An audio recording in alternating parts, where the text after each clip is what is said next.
Hi, I'm Manish Mistry and 네, I'm a 여러분 lead programmer 안녕하세요. at 저는 Us2 Games 매니시 in London. 미스트리입니다. And today I'd 런던에 like to talk 있는 about a 유스티오 game we 게임의 released in 수석 2020 called 프로그래머입니다. Alba: A Wildlife's 20년에 Adventure. 저희가 출시한 It was our 알바 first open 야생의 world game 모험이라는 and there 게임에 were 대해서 quite a few development challenges 말씀드리겠습니다. and I'd 첫 like to 번째 share 오픈월드 some of those 게임이었고요. today. 상당히 많은 당면 과제가 있었는데 So 이런 we're 고충 probably 중의 best 일부를 known for the 공유하고 one-player 싶습니다. games that were released in 2014 처음에 and 14년과 2015 on 17년도에 mobile 모바일 platforms 타이틀로 and have 처음 just been 출시를 released 했고요. on PC. 그 다음에 Our most PC로 recent 출시가 title is 최근에 called Desperate 되었습니다. Memories Between. 그리고 Today I'll be 모니먼트 talking 밸리 about 게임으로도 Alba, 잘 알려져 which 있는데요. represented quite a few new 또 things for us. 가장 최근 So 타이틀은 to The refresh your memory, the Desta, one-minute The trailer Memories that we played. Between입니다. 근데 저희가 최근에 알바에 대해서 좀 말씀드리겠습니다.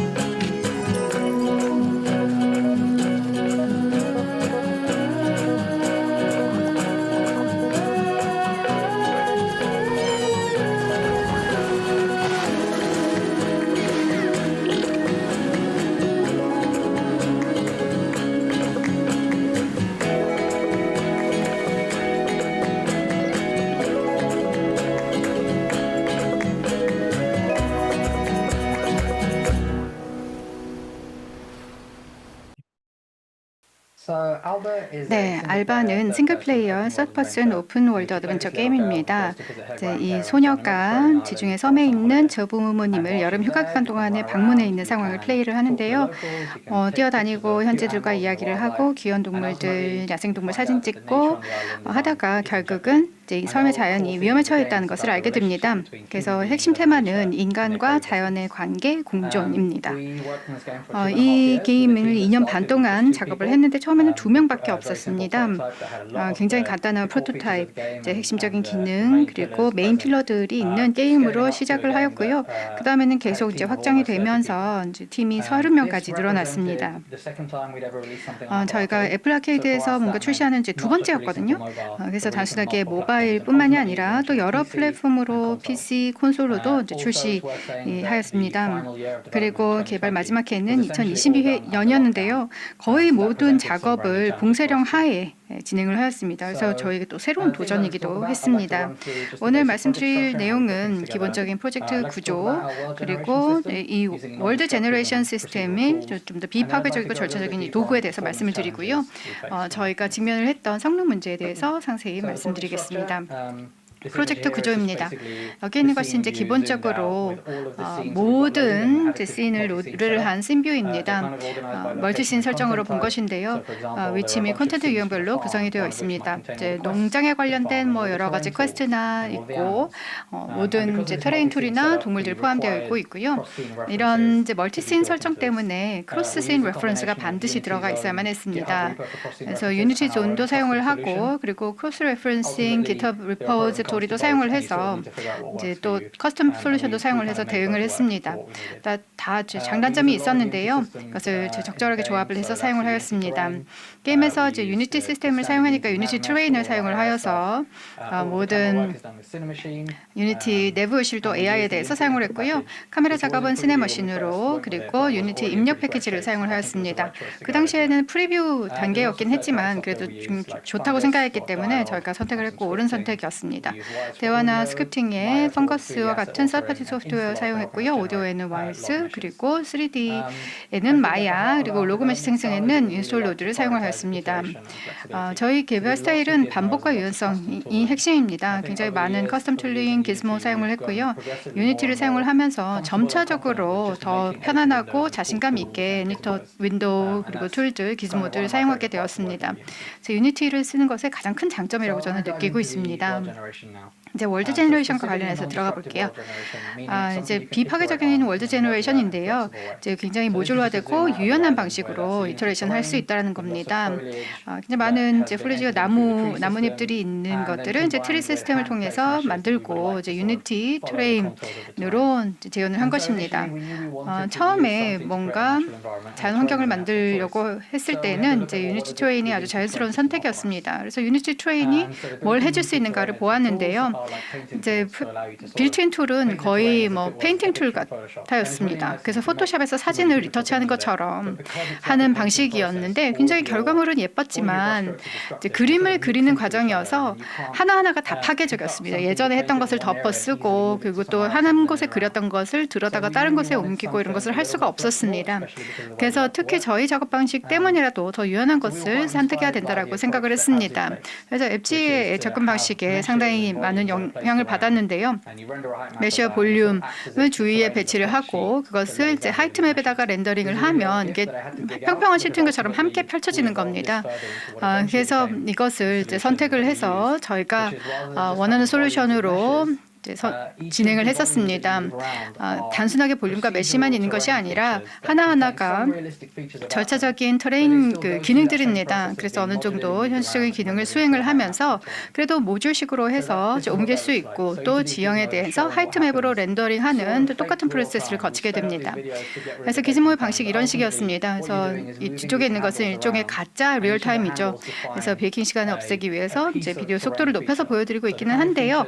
그래도 이제 이 터레인 피처에서 다양한 핸들들을 정의를 하고 이제 능선이나 계곡이나 레벨러들의 이제 기능들을 지원을 하였습니다. 기즈모에서 미리 볼 수 있는 인터미디어트 메쉬입니다. 지형이 어떻게 생겼는지 정확하게 반영은 안 되지만 이 인터미디어트 메쉬가 생성되고 난 다음에 이제 하이트맵을 렌더링하고 이것을 터레인 시스템으로 넘겼습니다. 이것을 위해서는 인풋 오브젝트가 필요 없기 때문에 굉장히 좋은 이제 파이프라인이 되었죠. 빌드에 포함되지 않은 인풋 오브젝트를 갖지만 그래도 모든 정보를 포함하는 굉장히 멋진 터레인 시스템이 나왔습니다. 그래서 이제 앵커 오브젝트를 이렇게 옮기면서 이 씬 안에 있는 오브젝트나 여러 가지 이제 각도들로 장면을 볼 수가 있었고요. 그리고 이제 도로에는 이제 웨이포인트를 배치를 하고 또 나뭇잎들이 나타나는 부분에서 이제 볼륨 주변을 또 이동할 수 있도록 하였고, 그리고 이제 곳곳의 정의를 또 폴리지와 관련해서 나무와 관련해서 내렸습니다. 고스트 리컨 와이드 렌즈에서 굉장히 많은 영감을 받았습니다. 굉장히 다른 게임이긴 하지만 최고의 트리플 A 스튜디오가 하는 일로부터 많은 것을 배울 수가 있었습니다. 오른쪽 하단에 터렌 스플래트를 보고 계시는데요. 이제 터렌 텍스처링을 위해서 몇 가지 규칙을 적용을 했습니다. 경사 지형에 따라서 어떤 색상을 가져야 되는지, 그리고 섬에 사람이 만든 곳에 대해서는 이러한 규칙들을 오버라이드를 해서 터렌 스플랫을 따로 별도로 또 구성을 하였습니다. 그래서 왼쪽에 빨간색 기즈모들 볼 수가 있고요. 그리고 큐브들은 옮길 수 있는 앵커 포인트를 의미를 합니다. 그리고 반투명한 기즈모가 있습니다. 그리고 파란색은 도로의 웨이포인트입니다. 특히 도로를 디자이너들이 이제 웨이포인트를 배출을 하면은 3D A 스타일 알고리즘을 사용을 해서 이 전체 트레인의 사면의 기울기를 계산을 하고 이것을 반영을 해서 도로가 너무 가파르지 않게 생성할 수가 있습니다. 그리고 더불어서 이제 라인 렌더를 사용을 해서 하이트맵으로 다시 이제 렌더링을 하고 진행을 하였습니다. 그래서 전체 파이프라인은 단계별로 진행되는 거였죠. 그래서 오픈 모든 이제 입력 오브젝트를 가지고 오고 이제 결정론적이고 신뢰할 수 있는 방식으로 이제 그 결과값이 반대쪽에서 나오는 그런 이제 단계별 프로세스였습니다. 처음에 이제 터레인 메쉬로부터 시작을 해서 높이를 기반으로 해서 지오메트리 색상을 커스텀 쉐이더로 설정을 하고 그 다음에 씬에 이제 카메라 렌더 텍스처로 이제 렌더링을 했습니다. 그리고 이렇게 트리 시스템을 또 사용을 해서 어느 쪽에 이제 트리 인스턴스를 또 사용을 하여서 어떻게 잎사귀가 흩어져야 되는지 이런 것들을 배치를 하였고요. 그리고 전체 지면이 이제 텍스처가 만들어지고, 그리고 하이트맵을 생성하는 데 사용한 것과 같은 동일한 라인 렌더를 도로에서도 계속해서 이제 이 터레인에서 재사용을 하였습니다. 그리고 또 모든 비지형 개체들을 이제 곳곳에 배치를 했죠. 그리고 이제 터레인이 크게 변경을 할 때마다 이 프로세스를 플레이 모드 전에 돌립니다. 런타임 프로세스를 가져오지 않고 그리고 인풋 오브젝트도 필요 없습니다. 그래서 정말 게임을 실행하기 전에 정말 좋은 출발점으로 삼을 수가 있었죠. 이것이 저희가 월드 제너레이션 프로세스로 부르는 것으로 발전을 했습니다. 그래서 이것은 이제 그 터레인 생성이라고 하는 월드 제너레이션 중에 하나의 이제 일부 노드 있죠. 그래서 이 첫 번째로는 이제 장면을 이제 설정을 합니다. 그래서 생성된 모든 항목들을 이제 포함한 특정 장면이 있고, 그 다음에 이제 월드 생성을 할 때마다 이 콘텐츠를 버리고 다음에 처음부터 생성할 수가 있었습니다. Skip Worktree 하는 정말 좋은 기능을 사용을 하여서 파일을 체크인해서 이제 모든 프로젝트에서 참조할 수 있고 로컬 변경 사항은 인식하지 않는 것으로 운영을 하였고요. 그리고 게임을 시작하기 전에 캐릭터가 원하지 않는 장소를 걸어 들어가는 것을 차단하기 위해서 이제 컬라이더도 설정을 하고 그다음에 텍스처를 통해서 모든 이제 잎사귀들이 폴리오들이 있는지를 파악을 하여서 알바가 이제 이런 잎사귀들을 통과할 때는 오디오도 재생을 하고 있습니다. 라이트맵과 오클루전과 같은 것들도 함께 사용을 했습니다. 이 모든 것들이 모듈식이었기 때문에 굉장히 빠르게 이터레이션을 했고요. 또 라이트맵은 메이킹하지 않고 더 빠르게 시간 단축을 했습니다. 장단점도 있었습니다. 저는 상당히 이게 만족했고요. 실시간 에디팅이 가능하고 기즈모 실시간으로 프리뷰할 수 있기 때문에 또 실시간인 거죠. 그리고 1분이면 간단한 베이킹을 할 수가 있습니다. 근데 물론 뭐 훨씬 더 피지컬하고 또 현실적인 터레인이라면은 엄청난 서버팜을 돌리면서 밤새 해야 되겠지만 뭐 저희 게임에는 이 정도가 적절했습니다. 그래서 또 이런 이제 월드 같은 경우에는 항상 재생성이 될 수가 있기 때문에 처음부터 모든 것을 다 생성된 장면을 삭제를 하면 다 안정적으로 다시 빌드를 하면서 CI 과정에서도 수행을 할 수가 있었습니다. 그래서 젠킨스 서버도 미리 설정을 해놓고요. 그래서 기본적으로 모드 동작이 있는 게임 개체이고요. 다 이제 모든 씬에서 사용할 수가 있고요. 동시 작업도 할 수 있고 그리고 이제 만약에 유념할 부분도 있는데요. 만약에 두 분이 두 개 서로 옆에 있는 인접한 지형에서 작업을 하는 경우에는 영향을 미칠 수 있으니까 잘 조율하고 전환이 보이도록 해야 합니다. 그 이외에도 이제 강력한 절차적 도구를 이제 사용하는 것에 대한 장단점이 있습니다. 프로젝트가 이제 진행되면서 이제 로우 레졸루션 인풋들, 그냥 뭐 인풋이나 파라미터나 아니면은 파라미터나 그런 오브젝트와 같은 고해상도의 인풋 사이에 상당한 격차가 있기 때문에 이런 부분에도 유념을 하셔야 됩니다. 네, 이제는 성능 문제에 대해서 말씀드리겠습니다. 요약하자면 이 게임은 오픈월드 게임인데요. 저희가 개발을 한 절반 정도 했을 때 이 게임이 저희가 원했던 프레임 레이트가 안 나오더라고요. 이제 정말 최고 디바이스에서도 최고 사양에서도 안 되면 문제가 심각한 거죠. 그래서 그 문제가 상당히 컸는데 이제 조금 상세하게 말씀을 드리겠습니다. 오픈월드 게임을 만들면 몇 가지의 가정을 하고 아마 여러분들 시작하실 것 같습니다.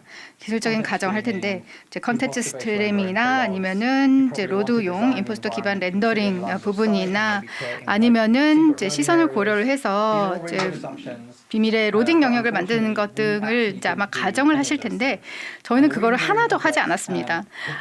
그 이유는 굉장히 복잡하고 그것만 다루어도 하나에 따로 발표를 할 수 있을 만한 이제 시간이 걸릴 텐데요. 요약해서 말씀드리자면 저희가 오픈월드 게임을 만들겠다라고 시작한 것이 아니라 하다 보니까 이게 오픈월드 게임이 된 겁니다.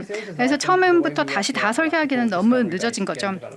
그래서 저희가 이제 저희 작업 방식을 디스커버리 기반의 게임 개발이라고 부르는 이제 이유가 있습니다. 이제 뭔가 딱 목표를 정해놓고 하는 것이 아니라 저희 개발자로의 본능, 취향을 가지고 있는 이제 정의된 코어 필러를 중심으로 해서 개발을 해 나가는 거죠.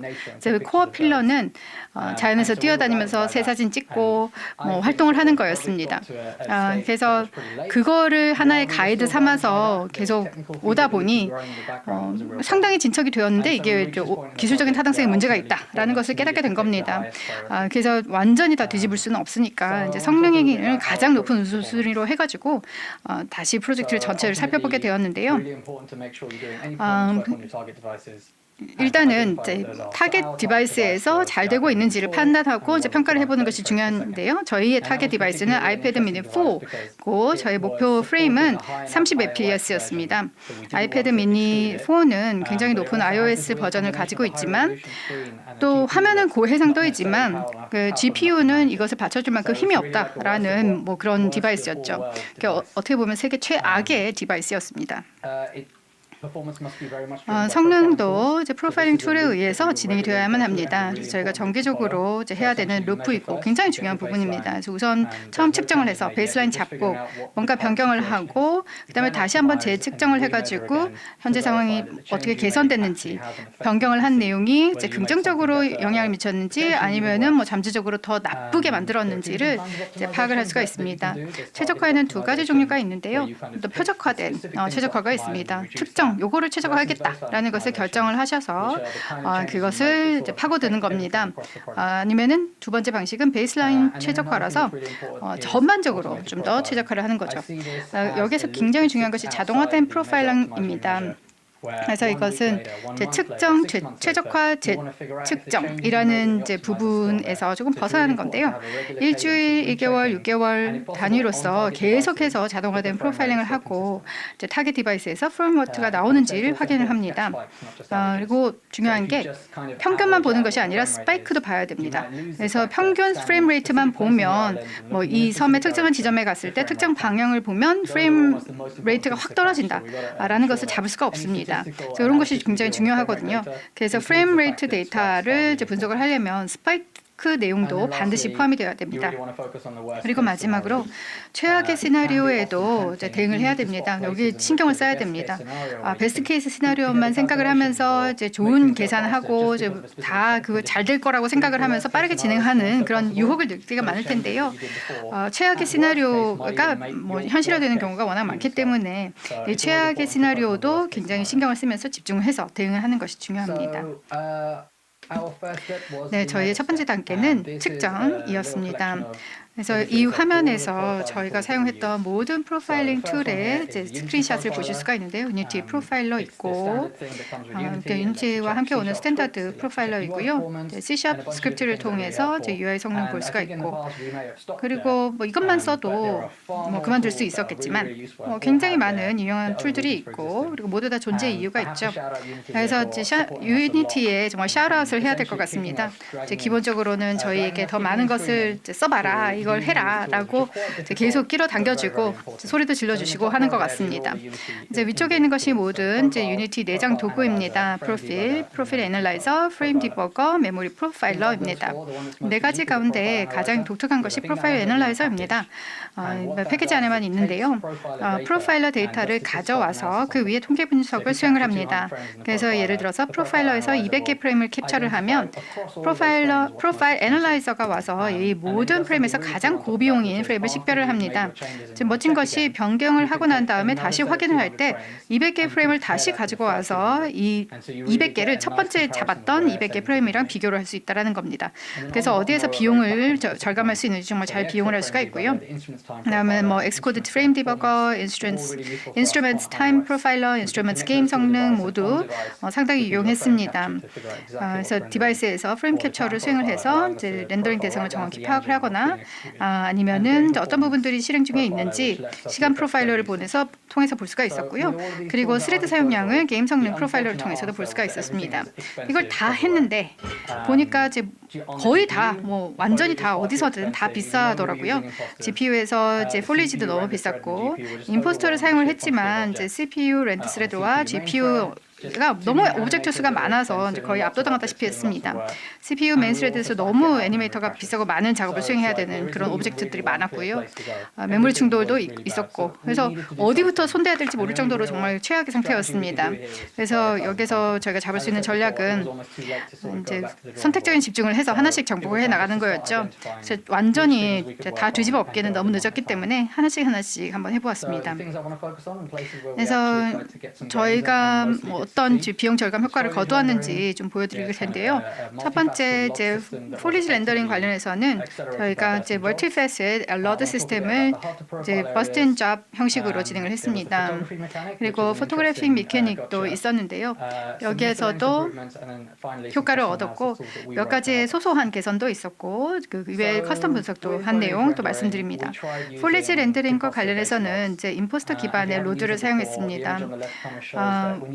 왼쪽에 보시면 특정 지역을 넘어서 줌 아웃을 하면 하이 폴리 트리가 굉장히 낮은 그 로 폴리로 내려가는 것을 볼 수가 있습니다. 그러니까 미리 렌더링이 된 이 나무의 앵글을 보여주는 거죠. 그래서 굉장히 저렴하게 렌더링을 해서 특정 거리를 넘어서게 되면 멀리에서 이걸 보여줍니다.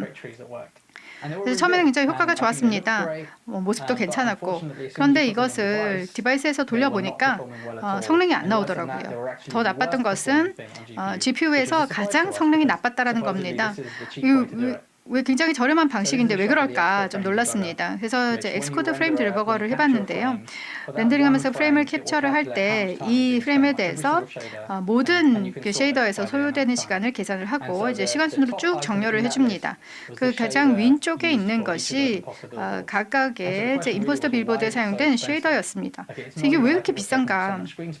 화면에서 많은 부분을 차지하는 것도 아니고 로 폴리고 이게 왜 비싼지 예상치를 못했었습니다.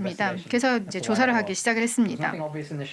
쉐이더에는 뭐 별 문제가 없어 보였지만 구글링도 많이 해보고 또 이것저것 이제 시도를 해보니까 임포스터 쉐이더가 알파 컷아웃을 사용하고 있는 것을 알게 되었습니다.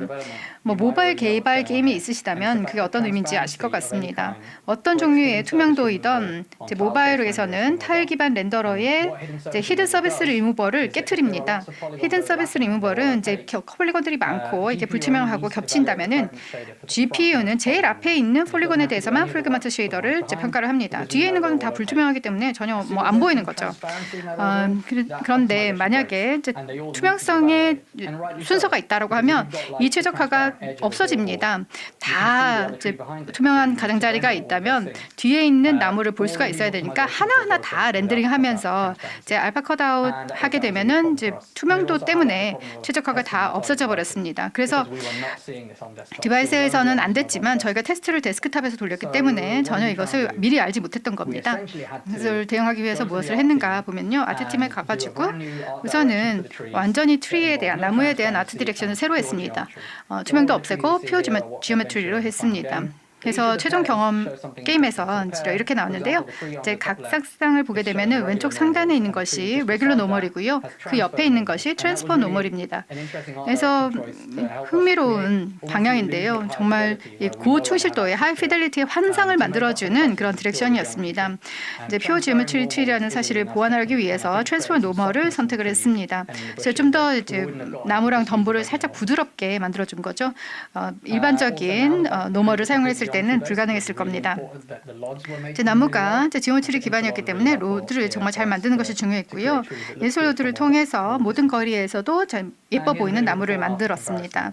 그것이 전후 비교입니다. 아직까지 지금 위쪽에 있는 원래 나무를 좋아합니다. 정말 예쁘잖아요. 그런데 아래쪽에 있는 나무가 어떻게 보면 저희 게임의 아트 스타일이랑 더 잘 맞습니다. 그래서 기술적인 제약이 있었기 때문에 저희가 방법을 강구를 했는데 결국에는 이제 아티스틱한 측면에서 잘 맞아 떨어지더라라는 결론을 또 얻을 수가 있었습니다. 네, 다음은 멀티패셋 로드 시스템입니다. 이 이미지에서는 잘 안 보이는데요. 또 뭐 수천 개의 점들이 있어서 닷이 있어서 AI 동물들, NPC, 대화형 객체 다양하게 있습니다.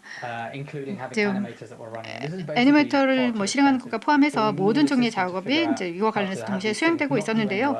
굉장히 비쌌죠. 그래서 근처에 없을 때에는 작동하지 않는 방법을 알아냈어야만 했습니다. 그래서 이제 멀티패셋 로드 시스템을 가지고 와서 이제 가시성을 제어를 하고 또 오디오 활성화 비활성화도 제어를 하고 특정 스크립트의 동작을 또 활성화 비활성화를 했습니다.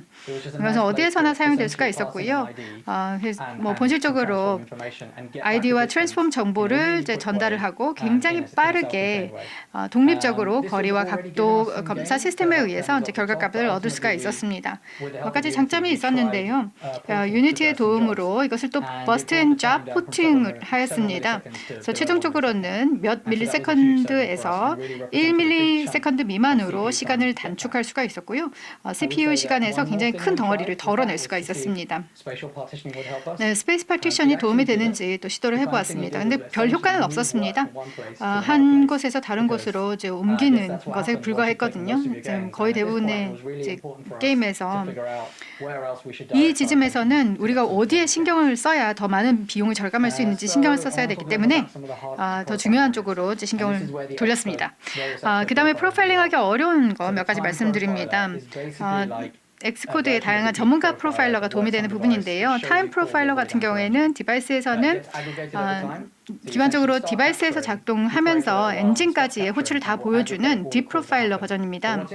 그래서 또 흥미로운 부분은 C# 수준에서 시작되는 것이 아니라 닷 트랜스폼을 호출할 때도 어떤 일이 일어나는지 볼 수가 있습니다. 엔진에서 얼마나 많은 API 호출을 하는지도 볼 수가 있고요.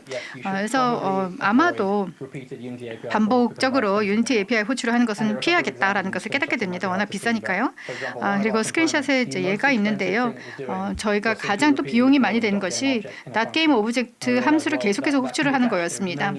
이게 캐시가 될 수 있어서 여러 번 호출할 필요가 없다라는 것을 깨닫고 이제 이 비싼 것을 가장 빠르게 또 없앴습니다. 어디를 손대야 되는지 뭐 어떤 이점이 있을지 뚜렷하게 처음부터 알 수는 없지만 이것저것 해보다 하면은 정말 좋은 효과를 거둘 수가 있었습니다. 이제 프로파일링하기 어려운 또 다른 영역이 CPU 점유입니다. 그래서 게임 퍼포먼스 프로파일러가 도움이 될 수가 있는데요. 이제 유사한 단일 프레임에서 표시가 되는 여러 숫자들을 한 번에 캡처를 해주는 겁니다. 다른 프로파일러에서는 볼 수가 없는 뭐 CPU가 특정 스레드가 좀 뭔가 기다리고 있다 뭐 이런 위치를 나타내 줍니다. 왜 이런 상황이 있는지 이유를 파악하기는 쉽지가 않습니다. 이제 그렇기 때문에 여러 도구를 한꺼번에 사용을 해보면서 전환을 보는 것이 중요하고요. 그리고 오디오 스레드의 성능을 볼 수 있는 유일한 곳이 또 이 게임 성능 프로파일러였습니다. 그래서 다른 프로파일러에는 볼 수 없기 때문에 여러 도구를 한꺼번에 이제 사용해봐야 됩니다. 포토그래픽 미케닉도 이제 주요한 부분이었는데요. 알바가 카메라를 꺼내서 이제 이렇게 저렇게 스캔을 하는데 두 개를 처음부터 썼습니다. 이제 하나 메인 카메라가 외부 세계를 렌더링을 하고 내부에 렌더링을 수행하는 작은 카메라가 있습니다. 렌더링이 이미 잘 안 되고 있는데 이걸 두 번이나 하니까 당연히 문제가 컸죠. 그래서 두 번 렌더링을 하지 않는 것이 당연히 좋겠습니다. 네, 컬링 비용 2배로 늘어나고 그 이외에 뭐 다른 것도 다 2배가 되니까 이제 렌더링을 위한 비용이 모두 다 2배가 됩니다. 스크립트와 렌더링 파이프라인에 의해서 최적화될 수 있는지는 제가 잘은 모르겠습니다. 그런데 뭐 시간이 너무 없어서 알아보기는 힘들었습니다. 그래서 일단 이제 로 스펙 장치에서도 저사양 장치에서도 하나의 렌더링으로 할 수 있는 방법을 이제 고심을 했는데요. 이제 이 외부의 월드를 이제 큐브맵으로 대체를 할 수가 있었습니다. 굉장히 흐릿한 가짜의 큐브맵을 대체를 했습니다. 그러니까 원래 큐브맵이었던 것을 그냥 간단히 스카이박스로 교체를 해서 흐릿하게 이제 진짜는 아니고 가짜인 큐브맵처럼 보이도록 한 것이죠. 아티팩트를 볼 수 있는 경우들도 있고 하는데 이제 게임 플레이를 하는데 크게 방해가 되지 않는다라고 생각을 해서 그냥 이제 넘어갔습니다. 그 이외에 다양한 개선들도 있었습니다. 그러니까 좀 여러 가지 해보면서 이제 깨달은 건데요. 이제 시네머신 벌추얼 카메라 같은 경우에도 CPU 시간을 많이 잡아먹는다라는 것을 프로파일러를 통해서 알 수가 있었고 이제 비활성화를 했습니다. 그 다음에 이제 피직스 오토싱크 트랜스폼이라고 하는 것이 있는데요. 이것이 물리 시스템이 변경될 수 있는 체인저와 동기화되도록 합니다. 근데 이게 프레임 전체에서 여러 번 발생할 수가 있어서 결국에는 이제 일단 끄고 필요할 때만 호출해도 되는데요. 나중에는 이제 부작용이 있어서 이제 사용하지 않는다라고 생각을 했습니다. 왜냐하면 우리가 부작용이 뭔지 이걸 쓸지 말지 결정할 만한 이제 시간적인 여유, 정신적인 여유가 없었기 때문입니다. 이제 쉐이더를 미리 컴파일하는 것도 도움이 되는데 이제 유니티 API가 실험적으로 여러 저희가 또 좀 시도를 해봤습니다. 이제 몇 가지 훌륭한 다큐멘테이션이 있어서 제가 발생할 수가 있고요. 그리고 메모리 베이스라인을 추리는데 이제 SL 임포트 세팅도 도움이 될 수가 있고요. 그다음에 애니메이션 키프레임 리덕션이나 뭐 이런 부분에서도 상당히 많은 메모리 베이스라인을 단축하는, 줄일 수 있는 효과를 얻었습니다. 특히 이제 SL 프리프로세서를 사용을 하면 이걸 하나하나 여러분들이 뭐 기억해서 할 필요 없이 자동으로 처리되는 부분이 굉장히 많아지니까 편리합니다. 실제로 이제 굉장히 다양한 이제 창들이 있어서 뭐 전혀 화려하지 않고 데이터 처리 유형의 창들이 많았습니다. 그래서 그중에 하나는 씬을 열고 게임 오브젝트를 계산을 해서 계수를 해주는 그런 게 있었고요. 그래서 또 렌더를 스캔하고 이제 재료나 쉐이더별로 그룹화하는 그런 창도 있었습니다. 그리고 또 하이라키를 분석을 해서 뭐가 뭐의 베리언트인지 이제 프리팹의 패밀리 트리를 보여주는 것도 있었고요. 그리고 테스트 러너를 통해서 모든 빌드 전에 오브젝트 유효성 검사 테스트를 할 수가 있었습니다. 이런 내용들이 굉장히 유용했고요. 저희가 한번 써보시기를 추천을 합니다. 쓰기도 작성하기도 쉽고 이제 비용도 굉장히 적습니다. 자동화된 프로파일링 시스템은 측정, 최적화, 재측정의 과정에서 벗어나는 건데요. 전체 프로파일링 시퀀스를 지속 통합을 통해서 호출을 하거나 아니면 누군가의 특정 장치에서 실행하도록 요청할 수가 있습니다. 그래서 여기 이제 보라색 앵커를 보시면은 이제 특정 캐릭터를 순간적으로 이동하는 트랜스포트를 하고 카메라를 360도 회전을 하고 1인칭 시점에서도 360도 회전을 하고 이런 것들을 하는 지점인데요. 여기에서 통계 데이터를 계속 돌리는 겁니다. 그래서 매주 하든 아니면 매일 하든 이제 인터벌을 딱 잡아가지고 하면서 이 퍼포먼스가 어떻게 변화하고 있는지, 뭐 나아지고 있는지 나빠지고 있는지를 봐야 했습니다. 특히 이게 봉쇄령 주기에 했기 때문에 이런 체계를 잘 잡아서 성능을 챙기는 것이 중요했습니다. 네, 이런 많은 변화를 하고 변경을 하고 뭐 언급하지 않았던 많은 내용들도 한 다음에 이제 30 fps라는 결과에 도달할 수가 있었고요. 저사양 디바이스에서도요. 이제 리얼타임 쉐이더를 비활성화하고 이제 포스트 프로세싱도 비활성화하고 그리고 로드 바이어스도 조정을 하고 뭐 했는데 그래도 뭐 그렇게 큰 타협 없이 이제 알바의 플레이 경험 그렇게 많이 이제 희생하지 않고 이제 할 수가 있었습니다. 그리고 고사양 장치에서는 전력 사용량도 향상이 되었고 프레임 속도가 더 안정적으로 향상이 되었습니다. 그리고 또 이중 렌더러를 적용을 해서 이제 피사기 심도를 제공하는 후처리도 했고, 그래서 디바이스에 맞게 또 했습니다. 핵심적인 교훈은 야망은 현실에 기반해야 된다는 겁니다. 뭔가 창의적으로 좋은 걸 만들겠다 희망을 가지는 건 좋지만 이것을 하면서 현실을 감안하지 않으면 결국에는 이 야망을 위한 에너지와 모든 이제 비용과 시간이 낭비되는 결과입니다. 그러니까 하고자 하는 야망, 열망, 어떤 꿈이 실제로 현실에 의해서 방향이 잡혀야 하고요. 반드시 이 야망은 현실에 근거를 해야만 합니다. 그런 제약이 있음에도 불구하고 그것을 기반으로 해서도 최적의 게임, 최고의 게임을 만드는 것이 이제 야망이 돼야 된다는 거죠. 그다음에 프로파일링 툴 계속 이제 쓰시고 최적화를 하셔야 됩니다. 저희가 프로파일링 도구 쓰는 것이 정말 핵심적이었다라고 이제 깨달았습니다. 뭐 특별한 목적이 없어도 계속해서 프로파일러를 들여다보셔야만 합니다. 그리고 마무리하면서 이제 이 프로젝트가 굉장히 재미있는 많은 분들이 2년 반 동안의 노고의 결과물입니다. 이야기하고 싶은 내용은 너무나 많거든요.